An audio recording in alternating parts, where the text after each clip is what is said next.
Hello friends, अस्सलाम वालेकुम and welcome to my YouTube channel. इस वीडियो में हम बी नोबडीज डार्लिंग का introduction, text, explanation, summary and important message को डील करेंगे। अगर आप इस चैनल इंग्लिश लिटरेचर पर बिस्मिल खान पर न्यू है तो सब्सक्राइब कर दें, लाइक शेयर कमेंट करना मत भूलें ताकि मेरी हर आने वाली नई वीडियो आप तक पहुँचती रहे। इस पोएम पर मैं पहले भी एक वीडियो बना चुकी हूँ जिसमें मैंने थीम, सिंबल्स, की पॉइंट्स ऑफ द पोएम को कवर किया है, लेकिन हाँ, इस वीडियो में हम टेक्स्ट, स्टैंड, समरी को देखेंगे। So let's start it.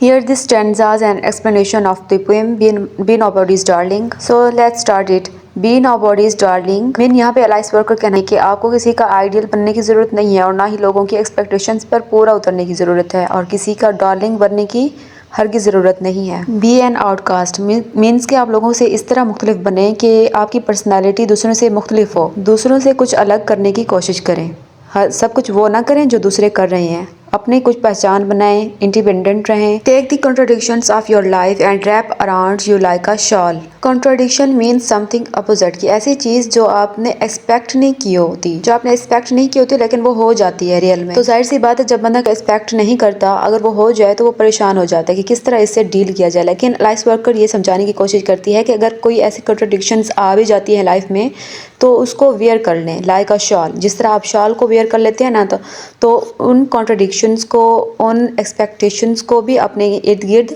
ढाल बना लें और उसे अपनी ज़िंदगी का हिस्सा बना लें और किसी से डरने की ज़रूरत नहीं है। To parry stones to keep you warm, parry mean to resist.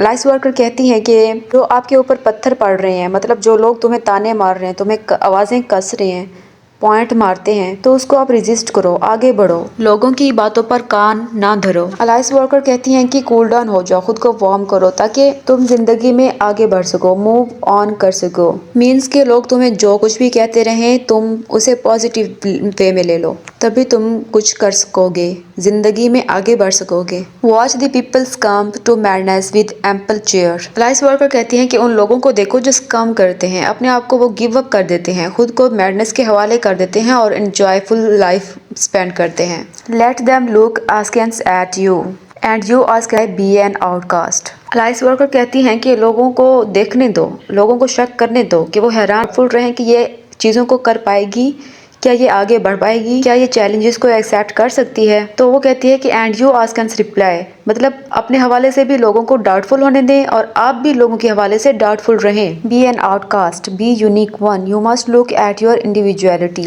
I hope कि आपको यहाँ तक समझ आ गई होगी कि एक्चुअली जो अलाइस वर्कर हैं, पोइट हैं, वो रीडर्स को क्या मैसेज देना चाह रही हैं। वो ये बताना चाहती हैं कि आप खुद को पॉजिटिव वे में आगे बढ़ाएं, पीछे मुड़ के ना देखें कि लोग आपके बारे में क्या सोच रहे हैं, क्या क्या वो आपके बारे में सोचते हैं, आवाज़ें कसते हैं या फिर पॉइंट्स बनाते हैं आप पर। तुम आगे देखो और आगे बढ़ो और आगे तुम जारी रखो। तो पोइट कहती हैं कि आपकी लाइफ में ऐसी मुश्किलात, ऐसी कॉन्ट्रडिक्शंस भी आती हैं जिसको आपने तवक्का नहीं किया होता, कि आपने एक्सपेक्ट नहीं किया होता, कि ये ऐसे मेंटली तौर पर तैयार नहीं होते। लेकिन वो कहती है कि उसे, उन कॉन्ट्रडिक्शंस को भी शॉल की तरह अपने इर्द गिर्द ओढ़ लें, अपने इर्द गिर्द ढाल बना लें, ताकि वो लोगों की बातें, वो पॉइंट्स, वो कॉन्ट्रडिक्शंस, मुश्किलात तुम्हारा कुछ ना बिगाड़ सकें। Be please to walk alone और line the crowded river beds with other impetuous fools. तो पिट यहाँ पर बताना चाहती हैं कि अगर तुम अकेले हो तो तुम्हें फ़ख्र होना चाहिए कि तुम सब कुछ कर सकते हो अकेले, कि तुम ऐसे चलो जैसे तुम ना खुश हो, अपनी ज़िंदगी से खुश हो। या फिर वो कहती है कि उस क्राउड में शामिल हो जाओ जो इम्पेचुअस फूल्स हैं, फूल्स का ग्रुप है, इम्पेचुअस फूल्स का ग्रुप है, जो उसमें तुम शामिल हो जाओ। इम्पेचुअस फूल्स मीन वो पीपल, वो लोग जो शॉर्ट टेम्पर्ड होते हैं, उनको गुस्सा जल्दी आ जाता है, वो बगैर सोचे समझे कुछ भी कर देते हैं। तो पिट कहती हैं कि अगर तुम अकेले चलने में खुशी महसूस नहीं करते तो तुम उन पागलों के ग्रुप में शामिल हो सकते हो जो जल्दी लोगों की बातों पे कान धरते हैं, गुस्सा हो जाते हैं और नेगेटिव वे में उसे ले जाते हैं। Make a merry gathering on the bank where thousand perished for brave heart words they said. Alice Walker कहती हैं कि तुम अपने इर्द गिर्द ऐसे लोग रखो जो डिजीज्ड हो रहे हैं, मतलब अगर आपको किसी किस्म का किसी हवाले से नुकसान हो रहा है या फिर तुम हर्ट हो रहे हो, सैड हो रहे हो, तो आपके पास ब्रेव वर्ड्स होने चाहिए ताकि तुम उनका यूज करके अपनी लाइफ को सेट कर सको, आगे मूव ऑन कर सको। But be nobody's darling, be an must qualified to live among your dead. Poet ये कहती हैं कि आप जिंदगी इस तरह जियो कि लोग तुम्हारे मरने के बाद भी तुम्हें याद रखें, उस सोसाइटी में या उनके जहनों पर ऐसे असरात छोड़ जाओ या अपनी ऐसी कुछ यादें छोड़ जाओ कि वो आपको भूल ना पाएं। जाहिर सी बात है, किसी बंदे में अगर पॉजिटिव थिंग्स होती हैं तो ही लोगों की जहन पर वो सवार होता है, लोगों की जहन से उतर नहीं सकता, लोग उसे भूल नहीं सकते। तो वो कामयाब लोग जो अपनी ज़िंदगी खुद गुजारते हैं, इंडिपेंडेंट होते हैं, किसी पर डिपेंड नहीं करते किसी भी चीज़ के लिए। तो जी यहाँ पर पोएम का टेक्स्ट कंप्लीट हो चुका है। अब आई होप कि आपको अच्छे से समझ आ गई होगी। Now we will read about its summary and main message.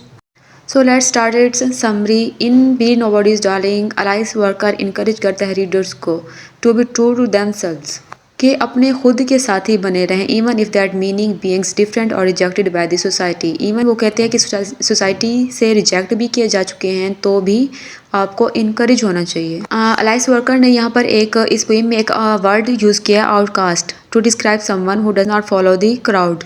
कुछ ऐसे लोग जो क्राउड को फॉलो नहीं करते बल्कि अपनी ज़िंदगी ईमानदारी से और सेल्फ रिस्पेक्ट के तौर पर गुजारते हैं। उनको परवाह नहीं होती कि वो लोग जो हैं उनके बारे में क्या कह रहे हैं। पोएट कहती हैं कि हमें अपने ज़िंदगी के हर हिस्से को एक्सेप्ट करना चाहिए। जितनी भी मुश्किलात या कॉन्ट्रडिक्शंस आती हैं तो उसमें कंफ्यूज नहीं होना चाहिए बल्कि बाय सर्टेंट उनको फॉलो करना चाहिए, उनको उन मुश्किलात पर काबू पाना चाहिए। तो लोगों को ये हौसला देती है कि वो आगे बढ़ें और पीछे उन लोगों की बातों पर ध्यान ना दें। अपनी ज़िंदगी में आने वाली हर मुश्किलात का डट कर सामना करें, करेज रहे, डिग्निटी और इंडिपेंडेंस को ना छोड़ें। So the main message of the poem is that you should be true to yourself even if it's different, rejected or alone.